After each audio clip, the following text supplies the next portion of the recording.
Question 7, adding up a couple of fractions. First thing to do is check the denominators, the numbers on the bottom.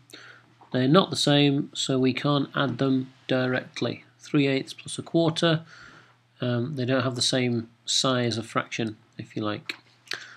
So what we need to do is we need to make them both the same, and we can see that this is half of that.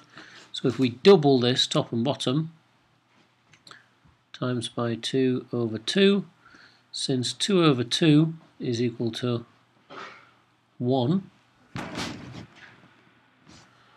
it's 2/2, then multiplying this part here by 2/2 won't change anything. Okay, so that'll give us 3/8 plus 1 times 2 is 2, 4 times 2 is 8, that's what we wanted. Okay, now they have matching denominators, we can add the numerators, which gives us 5/8. Then we check to see if we can cancel it down. Well, 5 is a prime and 8 is 2 times 2 times 2, so there's no matching factors top and bottom, so that's just 5/8. Okay, the second one, so when we're adding, we make the denominators the same and add the tops. When we're multiplying fractions, you just multiply across the top, multiply across the bottom. It doesn't matter which way you do it, so we can think of this as that fraction, and it is technically equal to that fraction because of BIDMAS. It doesn't matter the order of multiplying or dividing, so you can just read across from left to right. Okay, so on the top we have 2 times 4, that gives us 8, and on the bottom we have 3 times 5, which gives us 15. And again, before we write it down, we check to see if we can cancel it all. Well, 8 is 2 times 2 times 2, and 15 is 3 times 5. So there's no common factors top and bottom that we can cancel out. Okay, so that's the answer there. And finally, 423 times 12, and there's a requirement here to show all working, and it's worth 3 marks. So if you just put the answer, you're only going to get 1 mark, or maybe not even that. We can check the mark scheme in a minute. So they're testing your long multiplication, so let's be nice and neat. So we have 423 times 12, and we're going to do this as 2 single steps. We're going to multiply it by 2 first, and then multiply it by 1, but that 1 isn't really a 1, it's 10.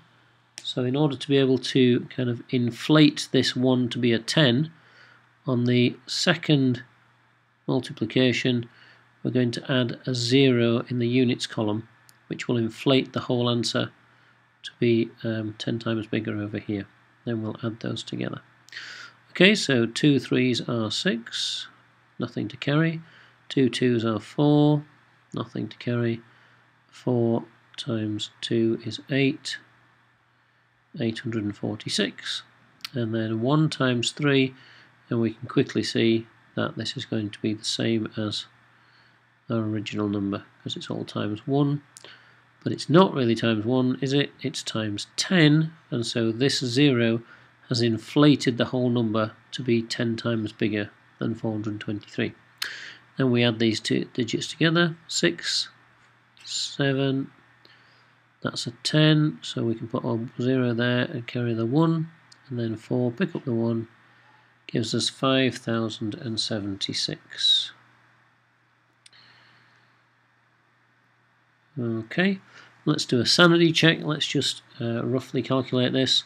423, well let's call that 420, and let's multiply that by 10, and we'll put here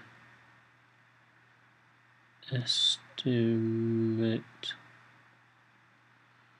stroke check. Okay, 420. So 420 times 10 is just going to be 4,200, and we're just really trying to see if this is in the same ballpark as that. Yeah, it's not out by a power of 10 or anything nasty like that. So we'll just neatly put a box around that and then cross through it to show the examiner that this isn't something that should be marked. It's just us checking. Okay, and let's have a look and check that what we think we've got is what we should have. 5/8, 8/15. They're looking for you using the common denominator, writing it out something like that. Even if you get the maths wrong, if you've written it out to show your intention, you can still pick up one method mark. Okay, and then here 8/15. Again, they're just wanting to see that you've multiplied top and bottom correctly. And then this final multiplication, they're happy for you to use any of these three methods, either Napier's bones or the box method, or old-fashioned multiplication the way I've done it there. Okay.